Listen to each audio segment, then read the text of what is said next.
మన ప్రభువైన యేసుక్రీస్తు నామములో మీకందరికీ మరొకసారి వందనాలు సమర్పిస్తున్నాను.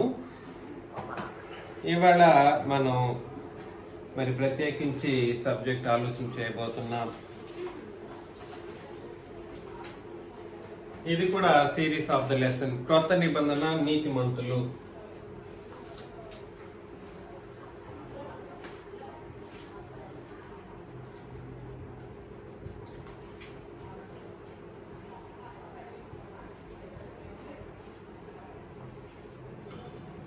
ఇన్నాళ్ళు విన్న పాఠాలు ఎంత గొప్పవో ఈ పాఠం కూడా అంతే గొప్పది.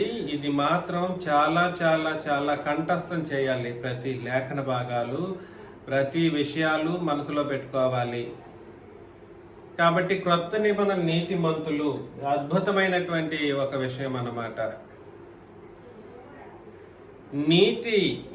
నీతి అంటే దేవుని యొక్క లక్షణం. నీతి అనేది దేవుని యొక్క లక్షణం. ఆ లక్షణం ఏమిటి? నీతి అనే లక్షణాన్ని ఎలా మనం అర్థం చేసుకుంటాము అని అంటే, పరిశుద్ధత అని చెప్పేయచ్చు డైరెక్ట్గా. దేవుని నీతి ఏమిటంటే ఆయన పరిశుద్ధత, ఆయన నీతి అని చెప్పొచ్చు. కానీ పాపరహితమైనటువంటి స్థితిని నీతి అని అంటారు. ఏమంటారు? పాపరహితమైనటువంటి స్థితి. ఆయన దగ్గర, ఆయన నుండి పుట్టిన వాళ్ళం, ఆయనలో నుండి వచ్చిన వాళ్ళం మనమందరం కూడా సరే పుట్టింపబడినప్పుడు పాపరహితంగానే పుట్టించబడతాం. మనమందరం కూడా సరే పరిశుద్ధమైనటువంటి పుట్టుకను కలిగిన వాళ్ళం. భూమి మీద పుట్టే సర్వమానవాళి అలాగే పుడతారు. కానీ పుట్టిన ప్రతి ఒక్కరూ భూమి మీద ఉన్నటువంటి, భూమి అపవాదికి ఇవాళ అపవాది యొక్క నివాస ప్రదేశంగా మారినందుకు, అపవాది రాజ్యాలు అపవాది తనకు తానుగా ఏర్పాటు చేసుకున్నందుకు ఇవాళ ఎలా తయారైందనంటే, పాపరహితంగా పుట్టినప్పటికీ, పరిశుద్ధమైన వాళ్ళంగా పుట్టినప్పటికీ, పరిశుద్ధమైన వాళ్ళంగా మనం పుట్టినప్పటికీ ఒకానొక సందర్భం, ఒక ఏజ్ వచ్చిన తర్వాత పాపం చేసే పరిస్థితులు ఉంటాయి. అది అందరికీ తెలిసిందే.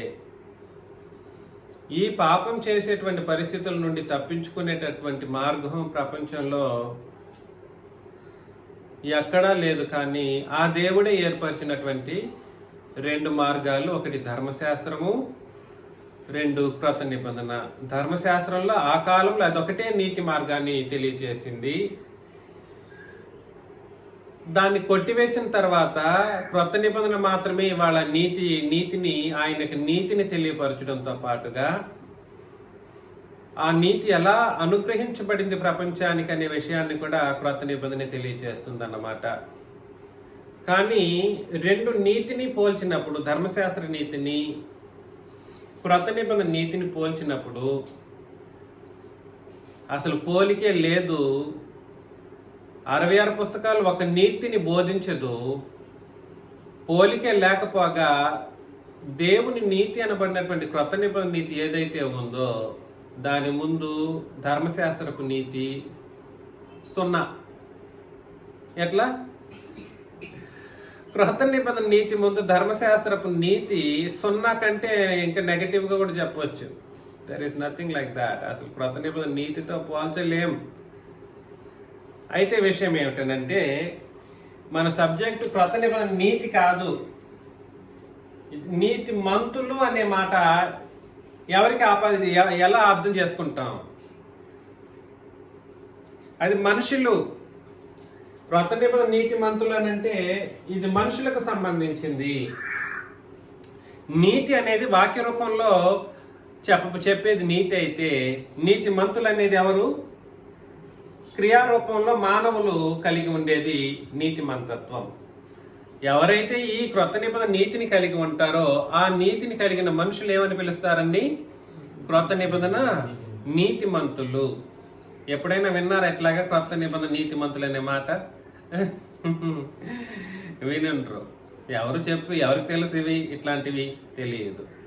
కాబట్టి మనం ఆలోచన చేయాలి. రోమీలకు రాసిన పత్రిక 8వ అధ్యాయం 30 నుండి 33 వచనాలను మనం చదివినప్పుడు, రోమీలకు రాసిన పత్రిక 8వ అధ్యాయం 30 నుండి 33 వచనాలను మనం చదివితే, మరియు ఎవరిని ముందుగా నిర్ణయించెనో వారిని పిలిచెను, ఎవరిని పిలిచెనో వారిని నీతిమంతులుగా తీర్చెను, ఎవరిని నీతిమంతులుగా తీర్చెనో వారిని మహిమపరచెను. ఇట్లుండగా ఏమందుము? దేవుడు మన పక్షముననుండగా మనకు విరోధి ఎవడు? తన సొంత కుమారుని అనుగ్రహించుటకు వెనుక తీయక మన అందరి కొరకు ఆయన అప్పగించిన వాడు ఆయనతో పాటు సమస్తమును మనకెందుకు అనుగ్రహింపడు? దేవుని చేత ఏర్పరచబడిన వారి మీద నేరము మోపువాడు ఎవడు? నీతిమంతులుగా తీర్చివాడు దేవుడే అని అన్నాడు అన్నమాట. కాబట్టి ఇక్కడ వ్యక్తీకరించి మాట్లాడినటువంటి సందర్భం నీతి గురించి చెప్పట్లేదు. నేను ఇంతకు ముందు క్రొత్త నిబంధన నీతి అంటే క్రొత్త నిబంధన వాక్యం వలన కలిగేది, క్రొత్త నిబంధన నీతి అని తెలియచేసేసి చాలా పాఠాలు కూడా నేను చెప్పాను. మీకు ఎంతమంది గుర్తుందో లేదో నాకు తెలియదు. కానీ నీతి గురించి కాదు నేను చెబుతున్నది. నీతి మంతులుగా మనుషులు తయారు చేయబడేటువంటి ఒక పరిస్థితిలో ఎలా తీర్చబడతారు అనేది మనం ఈ మొదటి పాఠంలో ఆలోచన చేస్తాం. This is just one of the lessons అన్నమాట, మొదటి పాఠం. ఎందుకంటే ఇది సిరీస్ ఆఫ్ ద లెసన్స్. ఇది కూడా నెవర్ ఎండింగ్ సబ్జెక్ట్ అన్నమాట. దీనికి ముగింపు అంటూ లేదు. కాబట్టి ఎవరిని ముందు నిర్ణయించెనో అని అన్నాడు. చూడండి, నేను ఇంతకు ముందు చాలా సార్లు తెలియజేశాను. దేవుని యొక్క నిర్ణయం ఏమిటి? నిర్ణయం లేదా దాన్ని ఏమని కూడా పిలుస్తారండి? సంకల్పం. సంకల్పం అన్నా, నిర్ణయం అన్నా, లేదా చిత్తము అన్నా ఒకటే. దేవుని చిత్తము, సంకల్పం, నిర్ణయం అనేది ఒకటి. ఎవరిని అంటే వీళ్ళకి ఏం పేరు పెట్టారంటే సంఘము. ఎవరు వీళ్ళు? ఎవరినంటే ఎవరు వీళ్ళు అని అంటే సంఘం. దీనికి ఇంకో పేరు ఏమిటి? రాజ్యం. సంఘములో, రాజ్యములో ఉండబోయే వాళ్ళ గురించి దేవుడు ఏం చేశాడంట? ముందుగానే నిర్ణయించాడంట. ముందుగానే అంటే అది అర్థం ఏమిటి? ముందుగానేనంటే అనాదిలోనే, అనగా భూమి, సూర్యచంద్ర నక్షత్రాలు ఆదికి ముందే. ముందుగానే అంటే ఆదికి ముందుగానే అని అర్థం అన్నమాట. అంటే నిత్యత్వములో ఏం చేశారంటే తండ్రిని దేవుడు నిత్యత్వంలో ఏం చేశారంటే నిర్ణయం చేశారు. ఎవరి గురించి నిర్ణయం చేశారు? ఎవరినైతే నీతిమంతులుగా తీర్చాలని అనుకున్నారో వాళ్ళని నిర్ణయం చేశారు. వాళ్ళెవరో కాదు, సంఘంలోని వాళ్ళు లేదా ఆయన రాజ్యంలోని వాళ్ళు. వీళ్ళని ఏం చేశారంట ఆయన? నీతిమంతులుగా తీర్చెను అని అన్నాడండి. ముందుగానే నిర్ణయించబడింది ఇశ్రాయేలు రాజ్యం కాదు. మరలా చెబుతున్నాను, చాలా జాగ్రత్తగా ఆలోచన చేయండి.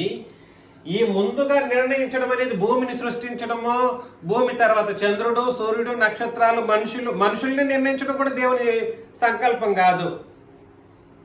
ఆది యందు నోవహుని ఆదాముని సృష్టించడం కూడా దేవుని సంకల్పం కాదు. ఆదాము ఎందుకొరకు సృష్టించబడ్డాడనంటే ఇట్లాంటి ఒక రాజ్యం దేవునికి కావాలి. ఈ రాజ్యంలోని వాళ్ళు ఎవరు ఎలా ఉండాలి? నీతిమంతులుగా ఉండాలి. ఈ నీతిమంతుల్ని తయారు చేసి ఈ రాజ్యంలో ఉంచడం కొరకు ముందుగానే నిర్ణయించాడు. ఆదాము కాదు నిర్ణయంలోని వ్యక్తి, లేదా ఆదాము నుండి ఇలాంటి ఒక సంఘం ఏర్పడేంత వరకు ఎందరైతే ఉన్నారో వాళ్ళు కాదు దేవుని యొక్క నిర్ణయంలో ఉన్నవాళ్ళు. సంకల్పం ఈ సంకల్పం అత్యంత కీలకమైనటువంటిది అన్నమాట. అందుకని దయచేసి మనం ఆలోచన చేయాలి. మనం సాదాసీదా వ్యక్తులము కాం. మనం ఏదో అన్నట్లుగా ఆలోచన చేయదగిన వాళ్ళం కామన్నమాట. మన కొరకు ఈ ఆది తర్వాత మనుషులు, ఆ మనుషుల తర్వాత దేవుని పరిశుద్ధ ప్రవక్తలు, ఆ తర్వాత అందరూ వచ్చారు.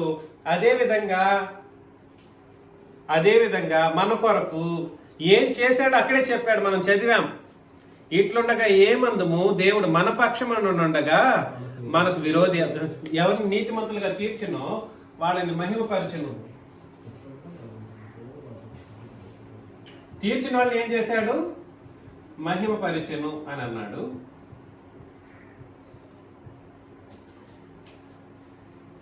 దేవుని మన పక్షం ఉండగా మనకు విరోధి ఎవడు? తన సొంత కుమారుని అనుగ్రహించుటకు వెనక్కి తీయక మనందరి కొరకు ఆయనను అప్పగించిన వాడు ఆయనతో పాటు సమస్తమును మనకెందుకు అనుగ్రహింపడు?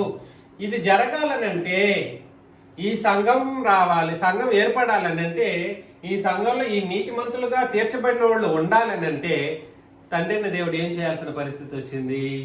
తన సొంత కుమారుని మనకు ఏం చేయాల్సి వచ్చింది? అందరి కొరకు ఆయనను అప్పగించవలసిన పరిస్థితి వచ్చింది. ఇది గుర్తుపెట్టుకోండి. ఇది మొత్తం కూడా సరే, ఈ కార్యక్రమం అంతా కూడా సరే, క్రీస్తును సిలువలో తండ్రిని దేవుడు అప్పగించారు. అప్పగించడం ద్వారా దీన్ని సాధ్యపరిచారన్నమాట. దేన్ని సాధ్యపరిచారు? సంఘములో ఎవరిని ముందుగా నిర్ణయించెనో అని అన్నాడు. ఎవరిని ముందుగా నిర్ణయించెనో ఈ నిర్ణయించబడినటువంటి జనాంగము నీతిమంతులుగా తీర్చబడడం కొరకు క్రీస్తుని ఏం చేశారు? తండ్రి అయిన దేవుడు అప్పగించెను.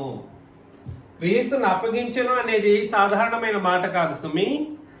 అక్కడ తన సొంత కుమారుని అప్పగించనని అన్నాడు. ఇక్కడ ఏం అర్థం చేసుకోవాలంటే, తండ్రి తన సొంత కుమారుని అప్పగించారు అని అంటే, ఆయన యొక్క కుమారుడిని మన కొరకు అప్పగించారు అంటే ఆయన చేసిన కార్యం అక్కడ మనకు అర్థమవుతుంది. తండ్రి ఏం చేశారు? తన సొంత కుమారుడిని అప్పగించేశాడంట. అంటే ఆయన యొక్క బాధ్యత అది. నా కుమారుడిని మీ కొరకు, ఆయన నిర్ణయించిన ప్రజల కొరకు అప్పగించిన సిలువలో. కాబట్టి తండ్రి కార్యం చేశారు. క్రీస్తు ఏం చేశారని అంటే, మనకందరికీ అది చాలా సుపరిచితమైనటువంటి వచనమే. రోమిలకు రాసిన పత్రికలో 5వ అధ్యాయం 9వ వచనం లేదా 4వ అధ్యాయం 25 ముందు చదువుతాం. రోమిలకు రాసిన పత్రిక 4:25లో ఆయన మన అపరాధముల నిమిత్తం అప్పగింపబడి మనము నీతిమంతులుగా తీర్చబడుటకై లేపబడిను అని అన్నాడు అన్నమాట.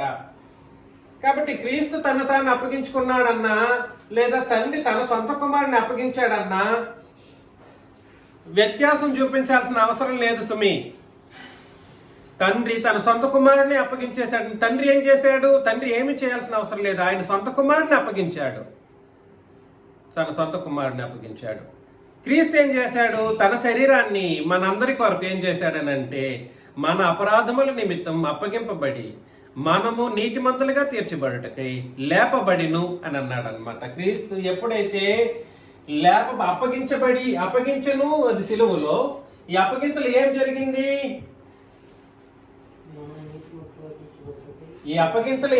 క్రీస్తు సిలువలో అప్పగించడం ద్వారా ఏం జరిగింది? ఆయన మరణం జరిగింది. మరణం నుండి సమాధి 3 రోజులు జరిగింది. ఇది జరిగిన తర్వాత ఆయన ఏం చేయబడ్డారు? లేపబడ్డారు లేదా లేచారు.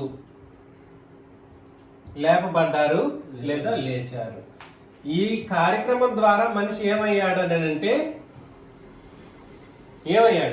నీతిమంతులుగా తీర్చబడ్డాడు.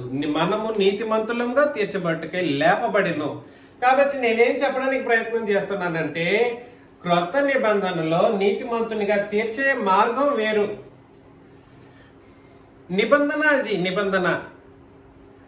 నీతిమంతునిగా తీర్చబడ్డానికి ప్రత్యేకించి క్రొత్త నిబంధన మాత్రమే నేడు ఎవరైనా కూడా సరే ఉపయోగించాలి. నిబంధనే తెలియదు, నిబంధన ప్రకారం ఎలా నీతిమంతులుగా తీర్చబడాలో అసలు తెలియదు.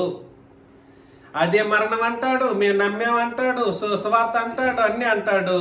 తీరా చూస్తే 66 పుస్తకాల కలగూర గంప బోధ ఉంటుంది. నాశనకరమగు భిన్నాభిప్రాయాలు వాళ్ళు బోధిస్తూ ఉంటారు. అందుకని ప్రేమతో నేను హెచ్చరించే విషయం ఏమిటంటే, ఒక మనిషి ఇలాంటి మనుషుల కొరకు తండ్రిని దేవుడు ఏం చేశారంటే ఎదురు చూస్తూ ఉన్నారు. ఎదురు చూస్తుంది ఎప్పటి నుండి ఎదురు చూస్తున్నారు? ముందుగానే నిర్ణయించారు. ఈ నిర్ణయించింది ఆదాము హవ్వను వీళ్ళు కాదు, లేదా ఆ జనాంగం కాదు. ఇది నిర్ణయం, సంకల్పం.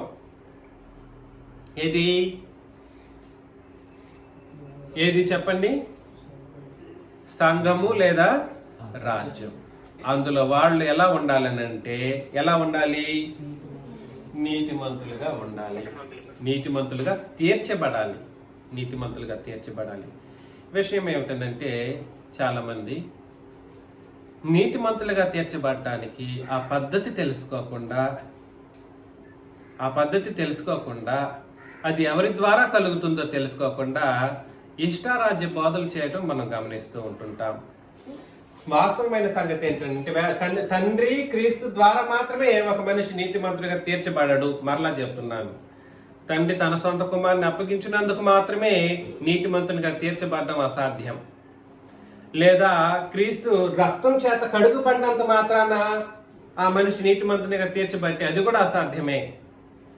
ఎందుకు నేను ఆ మాటను అంటున్నానంటే, నీతిమంతునిగా తీర్చబడడం అనేది ఇంకొక ఆయన ద్వారా కూడా కలగాలి. తీతుకు రాసిన పత్రిక 3వ అధ్యాయంలో,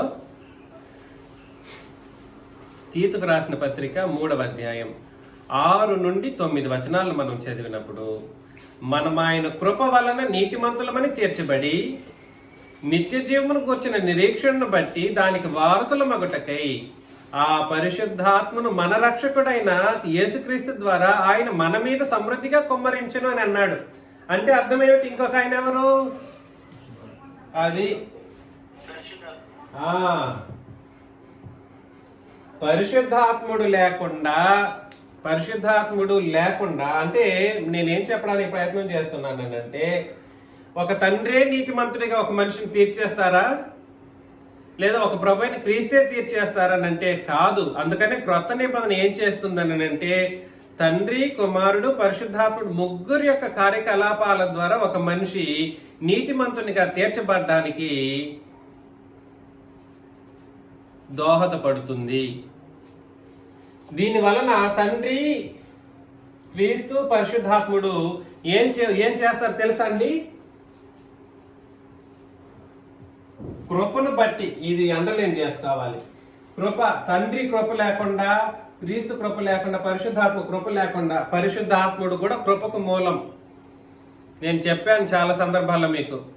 హెబ్రీ పత్రిక 10:29 ఏమన్నాడంటే, కృపకు మూలముగా ఆత్మను తిరస్కరించిన వాడు ఎంత ఎక్కువైన దండనకు పాత్రుడగును. కాబట్టి కృపకు మూలం ఎలాగా అంటే ఎవరెవరు అని అంటే, ఒక తండ్రి మాత్రమే కాదు, ఒక క్రీస్తు మాత్రమే కాదు, పరిశుద్ధాత్ముడు. అంటే అర్థం ఏమిటంటే, ఒక మనిషి నీతిమంతునిగా తీర్చబడ్డానికి ఎవరెవరు పని చేస్తున్నారు ఇక్కడ? తండ్రి, కుమారుడు, పరిశుద్ధాత్ముడు. అలాగా క్రొత్త నిబంధన నీతిమంతులు తయారు చేయబడతారు. క్రొత్త నిబంధన నీతిమంతులు తండ్రి యొక్క కృపను బట్టి, క్రీస్తు యొక్క కృపను బట్టి, పరిశుద్ధాత్మ యొక్క కృపను బట్టి ఒక క్రొత్త నిబంధన నీతిమంతుడు తయారు చేయబడతాడు.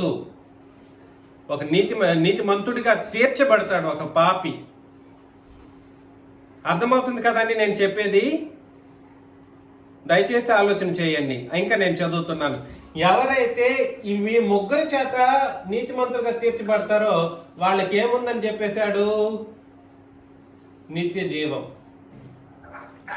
ఏముందంట? నిత్య జీవమును కూర్చుని నిరీక్షణను బట్టి దానికి వారసులు, పరలోకానికి వారసులు అన్నమాట అవుటకై ఆ పరిశుద్ధాత్మను మన రక్షకుడైన యేసుక్రీస్తు ద్వారా ఆయన మన మీద కుమ్మరించిన. ముగ్గురు వచ్చేసారా? తండ్రి, ఆయన ఎవరు? తండ్రి, క్రీస్తు యేసు ద్వారా పరిశుద్ధాత్ముడిని మనలో ఏం చేశాడు? కుమ్మరించాడు. దీన్ని ఏమంటారంటే, ఈ ప్రాసెస్ అంతటిని ఏమంటారంటే క్రొత్త నిబంధన నీతిమంతులుగా మార్చడం లేదా తీర్చడం అని అంటారనమాట. ఈ మాట నమ్మదగినది గనక దేవుని యందు విశ్వాసం ఉంచిన వారు సత్క్రియలను శ్రద్ధగా చేయటి యందు మనసుంచినట్లు నీవి సంగతులను గూర్చి దృఢముగా చెప్పుచుండవలనని కోరుచున్నాను. చెప్పుచుండవలనని అంటే అర్థం ఏమిటండి? తెలుగు పండితులు చెప్పొచ్చు, చెప్పుచుండవలెను. ఒకసారి చెప్పేది కాదు, చెప్పుచుండవలని. చెప్పుచూ ఉండాలి అంటే అర్థం ఏమిటి? ఈ మాటలనే చెప్తూ ఉండు. ఏ విషయంలో? సత్క్రియలను శ్రద్ధగా చేయటి యందు మనసుంచినట్లు. మనవాళ్ళు సత్క్రియలు చేస్తారు, అందులో శ్రద్ధ ఉండదు. సత్క్రియలు చేస్తారు, ఏముండదు. సత్క్రియలు చేసేవాళ్ళు చేస్తారు, ముందుగా డబ్బులు పెట్టడానికి రెడీగా ఉంటారు, అంతా చేస్తారు, అందులో శ్రద్ధ చూపెట్టరు. అంతా ఓకే అన్నట్లుగానే ఉంటుంది.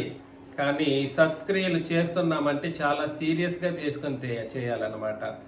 ఎటు పడితే అటు కాదు. పరిశుద్ధులు, దేవుని చేత నీతిమంతులుగా తీర్చబడిన వాళ్ళు, క్రీస్తు రక్తం చేత కడుగుపడడం ద్వారా నీతిమంతులుగా తీర్చబడిన వాళ్ళు, పరిశుద్ధాత్మ కృమ్మరింపబడడం ద్వారా నీతిమంతులుగా చేయబడినటువంటి తీర్చబడినటువంటి మనుషులు.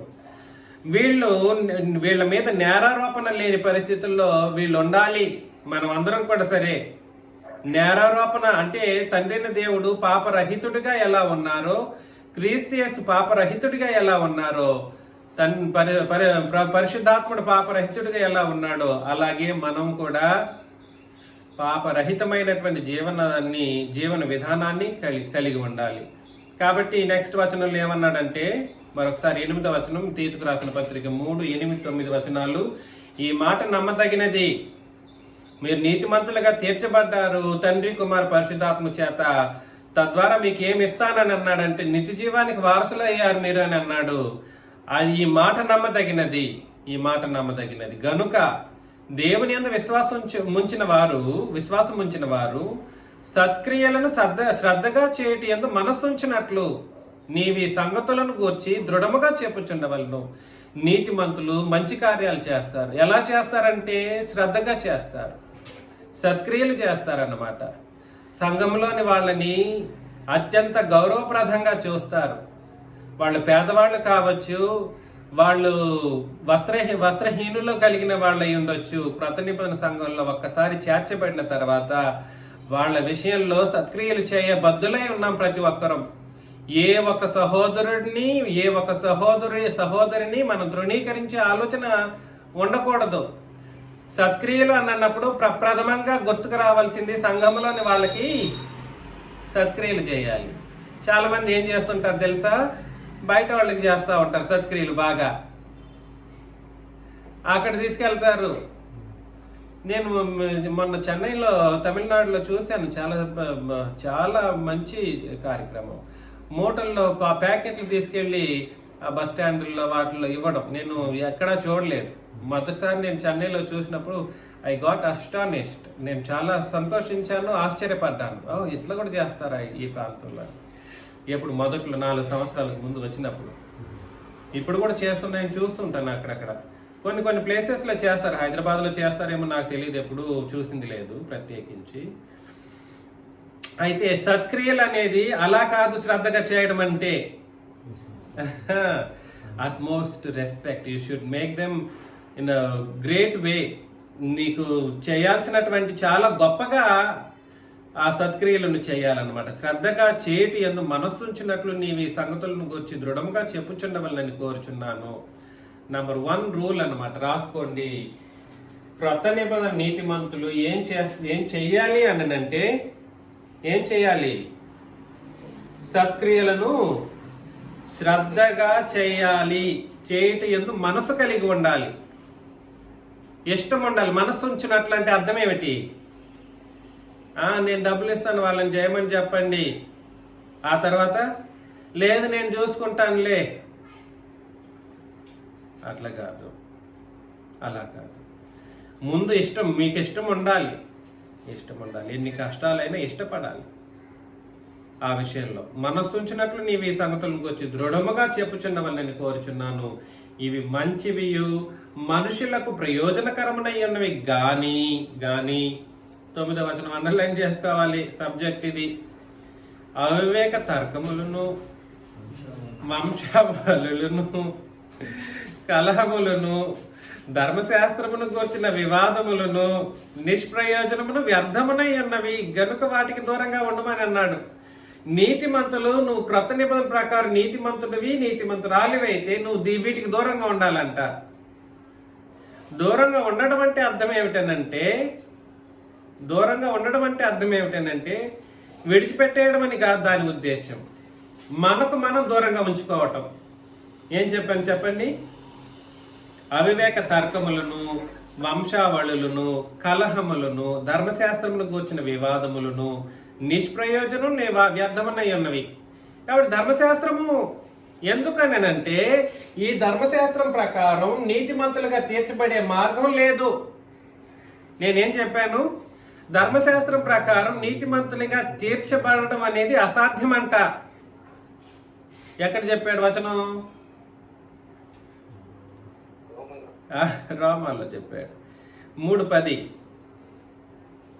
రోమపత్రిక 3వ అధ్యాయం 10వ వచనంలో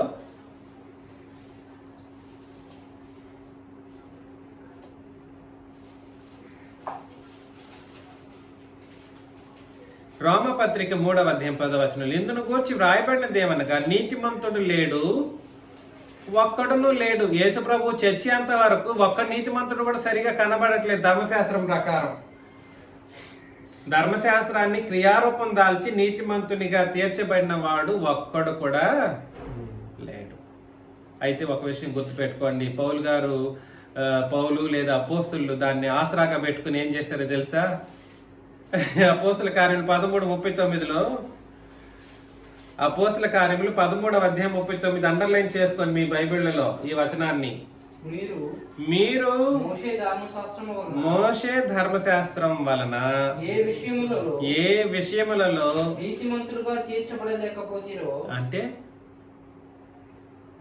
అంటే ధర్మశాస్త్రం వలన ఏ విషయంలో మీరు నీతిమంతులుగా తీర్చబడలేకపోతీరో ఆ విషయములన్నిటిలో విశ్వసించి ప్రతి వాడును ఈయన వలనే నీతిమంతులుగా తీర్చబడిననియు మీకు తెలియను గాక అని చెప్పేశారనమాట. అంటే అర్థం ఏమిటంటే దయచేసి ఆలోచన చేయండి. నీతిమంతుడు అవ్వడం అంటే ఇప్పుడున్న మూర్ఖులకి తెలియవలసిన అత్యంత ముఖ్యమైన విషయం. పేర్లు చెబితే బాధపడతారు. ఆ దేవదానం బోధలు వినేవాళ్ళు కావచ్చు, లేదనంటే ఏలూరు జాషువా బోధలు వినేవాళ్ళు కావచ్చు, ఇతరత్ర మనుషుల బోధలు వినేవాళ్ళు ఎవరైనా కావచ్చు, రత్నకిషోర్ బోధలు వినేవాళ్ళు కావచ్చు, ఎనీబడి ఇంకెవరున్నారు? చాలా మంది హైదరాబాద్లో వినోద్ గారు, ఇట్లా చాలా మంది ఉన్నారు. వినోద్ రావు, వందన్ కుమార్, వీళ్ళందరూ కూడా చాలా, there are so many people, hundreds of people around. ఏమిటి పరిస్థితి అనంటే, అయితే ధర్మశాస్త్రం ప్రకారమైన నీతిమంతులుగా తీర్చబడాలి, లేకపోతే క్రొత్త నిబంధన ప్రకారమైన నీతిమంతులుగా తీర్చబడాలి. ఈ వ్యత్యాసం తెలుసుకోకుండానే రెండు నిబంధనలు కలిపి నీతిమంతులుగా చేయటానికి ఆయన ప్రయత్నం చేయడం ఎంతవరకు కరెక్టు? ధర్మశాస్త్రం వలన ఏ ఒక్కడిని ఏం చేయబడలేదు. బైబిల్ మొత్తంలో కూడా చూసుకోండి, లేదా క్రొత్త నిబంధన మొత్తంలో చూసుకోండి, ఈ వ్యత్యాసమే చెబుతూ వెళ్తాడు. ధర్మశాస్త్రం వల్ల నీతిమంతునిగా తీర్చబడడం కష్టం, అసాధ్యం అని అంటారు. వీళ్ళు సుసాధ్యం చేస్తామంట అనడానికి అయినటువంటి ప్రయత్నాల్లో ఉపదేశాలు చేస్తూ ఉంటారు.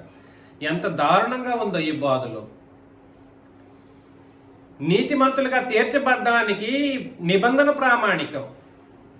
ధర్మశాస్త్ర కాలంలో నీతిమంతులుగా తీర్చబడేటువంటి పరిస్థితులు ఉన్నాయి, కానీ దాని వలన దాన్ని క్రియారూపం దాల్చడం ద్వారా ఏ ఒక్కడు కూడా ఏం చేయబడలేదు, నీతిమంతులుగా తీర్చబడలేదు. ఏ ఒక్కడు కూడా అని అన్నాడు అనమాట. ఏ ఒక్కడు అన్నాడంటే ఎనీబడి.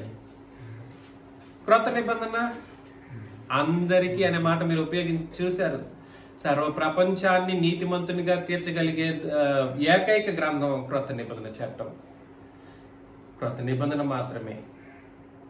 అయితే ధర్మశాస్త్రం ఏ ఒక్కడిని నీతిమంతునిగా తీర్చబడలేకపోతే క్రొత్త నిబంధన అందరినీ నీతిమంతునిగా తీర్చబడగలిగితే రెండింటిని కలిపినది ఏం చేయగలుగుతుంది? రెండింటిని కలిపింది అది ఎటు బోధ కాదు, అది అసలు అబద్ధ బోధ, అది పచ్చి అబద్ధం అన్నమాట. మీరు అందుకని చెప్పేశాడు పౌలు గారు, అబ్బా మీరందరూ యూదులారా, మీరు ఏమనుకుంటున్నారు? నీతిమంతులుగా తీర్చగలుగుతుంది అనుకుంటున్నారా? ధర్మశాస్త్రం కాదు. మీరు బాధపడకండి. మీరు ఏ ఏ విషయాల్లో ధర్మశాస్త్ర విషయంలో ఏ విషయంలో నీతిమంతులుగా తీర్చబడలేకపోతిరో ఆ అన్నిటి విషయంలో, అబ్బా ఆ విషయంలో అన్నిట్లో అంటే అర్థం ఏమిటి? అబ్బా క్రొత్త నిబంధన దగ్గరికి రావాల్సింది కదా దాని అర్థం. ఎవడైనా ఇక ఎవరి దగ్గరికి రావాలి? దేని దగ్గరికి రావాలి? క్రొత్త నిబంధన దగ్గరికి వస్తేనే నీతిమంతులు. క్రొత్త నిబంధనలో విశ్వసించి ప్రతి వాడును మరలా. పాత నిబంధనలో ఎవడైనా నీతిమంతునిగా తీర్చబడాలని అంటే ఆ ధర్మశాస్త్రం ప్రకారం అయితే కుదిరేది కాదు. ఎవరైనా విశ్వాసం వలన అయిన వాళ్ళు ఉన్నారు, కానీ ధర్మశాస్త్రాన్ని బట్టి నీతిమంతునికి ఒక్కడు కూడా తీర్చబడలేదు. ఒకవేళ ఆ ఏ విషయాలు తప్పిపోయి ఉంటే ఇప్పుడు మీకు అవకాశం ఉంది. విశ్వసించి ప్రతి వాడును ఈయన వలనే నీతిమంతునిగా తీర్చబడును అని మీకు తెలియను కాక, అది బేసిక్ అన్నమాట. ఈ బేసిక్ని ఈ ప్రపంచం ఎలా మరిచింది, ఎలా విడిచింది? నీతిమంతత్వానికి క్రీస్తు రక్తం చెందించాడు అంటారు. తీరా చూస్తే రెండు నిబంధనలు కలిపి అది చేయకూడదు, ఇది చేయకూడదు. పాత నిబంధనలోని లేక భయపడే ఉపదేశాలు చేసి, భయపెట్టే ఉపదేశాలు చేసి పాపం చేయకూడదు. ఇది కాదు కావాల్సింది. ఇవన్నీ చాలా అబద్ధాలు అన్నమాట, అబద్ధాలు. 17:31 అది అపోస్తల కార్యములు 17:31. ఎందుకనగా తాను నియమించిన మనుషుని చేత, చూసారా, తాను నియమించిన మనుషుడు. కాబట్టి క్రీస్తు యేసు యొక్క మీరు ఏమైనా గుర్తు పెట్టుకోండి, దయచేసి ఆలోచన చేయండి. క్రీస్తుకు సంబంధించి నియామకం అనే మాట మానవత్వానికి సంబంధించింది. నియామకం అనే మాట నియమించిన మనుషుని చేతనంటే అది మానవత్వాన్ని, క్రీస్తు యొక్క మానవత్వాన్ని బట్టి ఆయన ఏం చేయబడ్డారని అర్థం, నియమించబడ్డారు అని అర్థం. ఎప్పుడైనా కూడా అది ఆలోచన చేయండి. యేసు ప్రభు న్యాయాధిపతిగా నియమించబడ్డాడు అని అంటే ఆయన మానవత్వాన్ని బట్టి మాట్లాడుతున్నాడని అర్థం అన్నమాట, దేవత్వాన్ని బట్టి కాదు. ఇక్కడ తాను నియమించిన మనుషుని చేత నీతిని అనుసరించి భూలోకమునకు తీర్పు తీర్చబోయేది ఒక దినమును నిర్ణయించి ఉన్నాడు. మృతుల్లో నుండి ఆయనను లేపినందున దీన్ని నమ్ముటకు అందరికీ ఆధారం కలుగు చేసి ఉన్నాడు. కాబట్టి ప్రభువైన క్రీస్తు యేసు మృతుల్లో నుండి లేపబడినందుకు దాన్ని నమ్మిన వాళ్ళు ఎవరైతే ఉన్నారో వాళ్ళు నీతిమంతులు అవుతారు. అర్థమవుతుందా? అలా నీతిమంతులుగా తీర్చబడిన వాళ్ళకి ఆ నియమించిన మనుషుని చేతనే నీతిని అనుసరించి భూలోకానికి ఏం చేయబోతారు? ఆయన తీర్పు తీర్చబోతున్నారు. స్పష్టంగా ఉంది. ఎక్కడెక్కడ లూప్ హోల్ ఎక్కడైనా ఉందా? ఏమన్నా ఇక్కడ మార్పులు చేర్పులు చేయాల్సినటువంటి పరిస్థితులు ఉన్నాయా? కాబట్టి నియమించిన మనుషుడు వచ్చేంత వరకు, ఆయన మరణ సమాధి పునరుత్థానం పొందేంత వరకు ఇలాంటి ఒక నీతిని తండ్రిని దేవుడు కనపరచలేదంట భూలోకానికి. ఇలాంటి ఒక నీతిని అనుగ్రహించలేదు. క్రీస్తు యొక్క మరణానికి ముందు తన నీతిని అనుగ్రహించలేదు మానవ జాతికి. కాబట్టి కనీసం ఆలోచన చేస్తే ప్రపంచం ఎంత నాశనం వైపు నడుస్తుందో. ఇవాళ మీరందరూ కూడా సరే, మీలో మీ కుటుంబీకులలో ఎవరైనా కూడా సరే ఈ నీతిని అందుకోలేకపోతే మాత్రం, క్రొత్త నిబంధన నీతిని అందుకోకుండా నీతిమంతులమనే భ్రమలో బ్రతికితే మాత్రం వాళ్ళు ఆ భూలోకానికి తీర్పు తీర్చేటప్పుడు ఎక్కడికి వెళ్తారు? ఎక్కడికి వెళ్తారండి? నరకాగ్నిలోనికి పంపించబడతారన్నమాట. నరకాగ్ని సామాన్యంగా ఉండదు. ఇంత సీరియస్గా ఎవడైనా ఉపదేశం చేశాడా? ఏంది ఇట్లా ఏం చెప్తాడంటే కాదు, ఇది సీరియస్ ఇష్యూ. ఇది నీతిమంతునిగా తీర్చబడడానికి ఉన్న ఏకైక మార్గం గురించి ప్రస్తావన చేస్తూ ఉన్నాను. నీతి గురించి బోధ, నీతి మంతుడు అవ్వడానికి అయినటువంటి బోధ. రోమిల్కి రాసిన పత్రిక 3వ అధ్యాయం 20 నుండి చదువుతాం 26 వరకు. రోమిలకు రాసిన పత్రిక 3వ అధ్యాయం 20 నుండి 26 వచనాలు. ఏలయనగా ధర్మశాస్త్ర సంబంధమైన క్రియల మూలముగా ఏ మనుషుడు ఆయన దృష్టికి నీతిమంతుడని తీర్చబడాడు. ధర్మశాస్త్ర సంబంధమైన క్రియల మూలముగా ఏ మనుషుడును ఆయన దృష్టికి నీతిమంతుడని తీర్చబడడు. నేను చెప్పాను ఇంతకు ముందే, మొదట్లో స్టార్టింగ్ లో చెప్పాను. ఏం చెప్పాను మీకు ఏమైనా ఐడియా ఉందా? నీతిమంతుడు అని అంటే పాపరహితుడు. దేవుని యొక్క లక్షణంలో పాపరాహిత్యం అన్నది అత్యంత ముఖ్యమైనది. అంటే పరిశుద్ధత అనేది ఆయన యొక్క లక్షణం అన్నమాట. పరిశుద్ధత కలిగిన దేవుణ్ణి నీతిమంతుడు అని అంటారు, ఆయన నీతి కలిగిన వాడు అని అంటారు అన్నమాట. అయితే మనం పుట్టినప్పుడు నీతి కలిగిన వాళ్ళంగా పుట్టినప్పటికీ నీతిమంతునిగా తీర్చబడవలసినటువంటి పరిస్థితి మనం బాప్తిస్మంలో జరిగే ఒక కార్యక్రమం. అయినప్పటికీ ధర్మశాస్త్ర సంబంధమైన క్రియల మూలముగా ఏ మనుష్యుడును ఆయన దృష్టికి నీతిమంతుడని తీర్చబడడం అంటే అర్థం ఏమిటి చెప్పండి? నీతిమంతులు అవ్వడం అని అంటే పాపము లేని జీవితాన్ని జీవించటం. నీతిమంతులు అవ్వడం అంటే పాపము లేని జీవితాన్ని జీవించటం. దాని కొరకు యేసు ప్రభు ఏం చేశారు? తండ్రి ఏం చేశారంటే మనల్ని తన కుమారుడైన క్రీస్తుని అప్పగించారు, సొంత కుమారుని అప్పగించారు, తద్వారా కృపను అనుగ్రహించారు. క్రీస్తు ఏం చేశారు? తన ప్రాణం అర్పించారు, రక్తం చిందించారు, తద్వారా కృపను అనుగ్రహించారు. పరిశుద్ధాత్ముడు ఏం చేశారు? మనలోనే వచ్చి తన కృపను అనుగ్రహించి మనల్ని నీతిమంతులుగా తీర్చారు. అప్పుడు ఏం జరుగుతుందంటే మనలోని సమస్త పాపాలు పోగొట్టబడతాయి. మనం అప్పుడు నీతిమంతులుగా పిలువబడతాం. ఎలా పిలువబడతాం? నీతిమంతులుగా పిలువబడతాం. ధర్మశాస్త్ర క్రియలు అని అంటే కేవలం జంతు బలులు మాత్రమే కాదు, బలులు సమర్పించడమే కాదు, ఇంకేదైనా కూడా సరే ధర్మశాస్త్రం వలన పాపము పెరిగిందే కానీ పాపరాహిత్యమైనటువంటి మనిషిని క్రియేట్ చేయలేకపోయింది. అందుకొరకని ఇక్కడ ఏం చెప్పాడనంటే, మీరు చదివిన వచన భాగంలో ధర్మశాస్త్ర సంబంధమైన క్రియల మూలముగా ఏ మనుష్యుడును ఆయన దృష్టికి ఏం చేయబడలేదు, నీతిమంతుడని తీర్చబడడు అంటే అర్థం ఏమిటి? సాధ్యం కాదు. ఎలాగండి? ఇప్పుడు మనుషులు ఏ కీర్తనల్లో మంచి ఒక బలికి సంబంధించింది కానీ కొన్ని రెఫరెన్సులు ఉంటాయి. ఎలాగా? బలికి సంబంధించి ఆజ్ఞలకు సంబంధించిన కాకుండా మరికొన్ని రెఫరెన్సులు ఉంటాయి. వాటిని ఉపయోగించి నీతిమంతులుగా కూడా చేయొచ్చు అనడానికైనా ప్రయత్నం చేసి క్రియారూపం దాల్చడానికైనా ప్రయత్నం చేస్తున్నారు. అసలు ఎట్లా అది నాకు అర్థం కాదు. ఈ మనుషులు వీళ్ళకి ఎలా చెబితే వీళ్ళు అర్థం చేసుకుంటారు? ఈ మానవ జాతి ఎలా చెబితే అర్థం చేసుకుంటారు? అసలు ధర్మశాస్త్ర క్రియల మూలముగా ఏ మనుషుడును ఆయన దృష్టికి నీతిమంతుడని తీర్చబడడు. ధర్మశాస్త్రము వలన పాపమనగా ఎట్టిదో తెలియపరచబడుచున్నది. కాబట్టి ధర్మశాస్త్రం వలన కలిగేది నీతిమంతత్వం కాదు, పాపం. పాపానికి వ్యతిరేకమైన పదం ఏమిటి? నీతి. పరిశుద్ధత ఓకే. పాపమునకు వ్యతిరేకము నీతి అన్నమాట. లేదా దీన్నే ఏమంటారంటే పరిశుద్ధతను కలిగి ఉండటం అని అంటారు.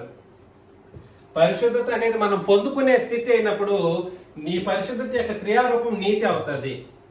పరిశుద్ధత క్రియ చేస్తే దాన్ని ఏమంటారు? నీతి అని అంటారన్నమాట. అంటే నీతి అనేది బ్రతుకుకు సంబంధించింది. పరిశుద్ధమైన జీవితాన్ని జీవించిన వాళ్ళని నీతిమంతులు అని అంటారు. దీనికి ధర్మశాస్త్రం ఉపయోగమే పడదంట. ధర్మశాస్త్రం వల్ల కలిగిందంటే ఏంటంట? కలిగింది పాపం. అందుకోసమే దేవుడు ఏం చేశాడంటే వీళ్ళని కాదు, ధర్మశాస్త్ర కాలంలో ఉన్న వాళ్ళని కాదు నిర్ణయించింది. ఎందుకు? ఆయనకు తెలుసు ధర్మశాస్త్ర కాలంలో ఏం పెరుగుతుంది? పాపం పెరుగుతుంది, అక్రమాలు పెరుగుతాయి, అపరాధాలు విస్తరించినట్లు ధర్మశాస్త్రం వచ్చిందంట. అబ్బా, అపరాధాలు కాబట్టి దేవుడు నిర్ణయించిన ప్రజలు ఎవరు? ధర్మశాస్త్రంలో కాలం వాళ్ళు కాదు, ఇక్కడ వాళ్ళు సంఘంలో వాళ్ళు. అంటే ఇప్పుడు మనం ఎంత అదృష్టవంతులమో ఆలోచన చేయండి. ఎంత అదృష్టం ఇది, ఎంత గొప్ప భాగ్యం మనం పొందుకున్నది. కాబట్టి దయచేసి ఆలోచన చేద్దాం. మరి 20వ వచనం నుండి మరలా 21 నుండి చదివేద్దాం. రోమిలకు రాసిన పత్రిక 3:21 నుండి. ఇట్లుండగా ధర్మశాస్త్రమునకు వేరుగా దేవుని నీతి బయలుపరచబడుచున్నది. ధర్మశాస్త్రానికి వేరుగా దేవుని నీతి బయలుపడుచున్నది. అంటే అర్థం ఏమిటి? అబ్బా, నీతి ఒకటి కాదురా బాబు, ఏం కాదు. ఎఫ్ఎస్సి 4:4 చదివేసి ఒక ఆయన ఏం చేశారు తెలుసా అండి? ఏలూరు జాషువా గారు లేదంటే దేవదానం గారు లాంటి వాళ్ళు ఏం చేశారు తెలుసా? ఆది కాండం నుండి ప్రకటన గ్రంథం వరకు నీతి ఒకటే అనడానికి ఎన్నో తతంగాలు చేశారు వీళ్ళు. అంటే మ్యాచ్ చేశారనమాట. అది కుదరట్లేదు, అయినా కుదిర్చారనమాట. నీతి ఒకటే, బైబిల్ మొత్తం ఒకటే నీతిని బోధిస్తుందని కొన్ని వందల మంది ప్రీచర్ని తయారు చేశాడు ఆ మహానుభావుడు. ఈ దేవదానం గారు కూడా అంతే. వందల మందిని ప్రీచర్ని తయారు చేస్తే 1000 మంది అట్లా నరకంలోకి నడుస్తూ వెళ్తున్నారు అన్నమాట. ఇవాళ వాళ్ళు నీతిమంతులారా బాబు? నీతిమంతులే కాదు, they could never be made up righteous people. కాబట్టి ధర్మశాస్త్రమునకు వేరుగా దేవుని నీతి బయలుపడుచున్నది. దానికి ధర్మశాస్త్రమును ప్రవక్తలను సాక్ష్యం ఇచ్చుచున్న ధర్మశాస్త్రం చెప్పింది ఏమని? నాయన, నా నీతి వేరు. ఆ తర్వాత దేవుని నీతి అని చెప్పబడుతున్న క్రొత్త నిబంధన నీతి వేరురా. అక్కడికి వెళ్ళండి అని ధర్మశాస్త్రం చెప్పినా, ధర్మశాస్త్రం మొహం మీద ఒక దెబ్బ వేసి చెప్పినా, నా దగ్గరికి రాకండి రా అని చెప్పినా, అది కొట్టివేయబడిందని నేను రోర్ చేస్తున్నా, అరుస్తున్నా, ఎవడికి అంటే చీము రక్తం లేకుండా బ్రతుకుతున్నారన్నమాట. వీళ్ళకి కావాల్సింది డబ్బులు, అమెరికా ఫండ్స్. ఏం కావాలి? అమెరికా ఫండ్స్ కావాలి. కాబట్టి దానికి ధర్మశాస్త్రమును ప్రవక్తలను సాక్ష్యం ఇచ్చుచున్నారు. అది యేసుక్రీస్తు నందలి విశ్వాస మూలమైనదై నమ్ము వారందరికీ కలుగు దేవుని నీతి అయి ఉన్నది. ఇందులో ఇశ్రాయేలీలు లేరు, యూదులు లేరు, ఎవరు లేరు. కాబట్టి నమ్మవారు ఆయన కృపచేతనే, మరలా చెప్తున్నాడు, ఇది ఎంత ఎలా కలుగుతుందని నీతిమంతత్వము కృపచేత కలిగేది. కృపచేతనే క్రీస్తు యేసునందలి విమోచనము ద్వారా ఉచితముగా నీతిమంతులుగా తీర్చు. విమోచనం అనే పదం ఉపయోగించడం జరిగింది. ఇది చూడండి, దీనికి మొత్తానికి క్రీస్తు యొక్క మరణం, ఈ తండ్రి కుమార పరిశుద్ధాత్మ యొక్క కృపను బట్టి విమోచన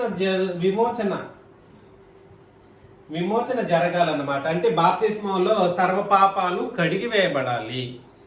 సర్వ పాపాలు ఏం చేయబడాలి? కడిగి వేయబడినప్పుడు అప్పుడు ఏం చేయబడతాడంటే మనిషి నీతిమంతునిగా తీర్చబడతాడు.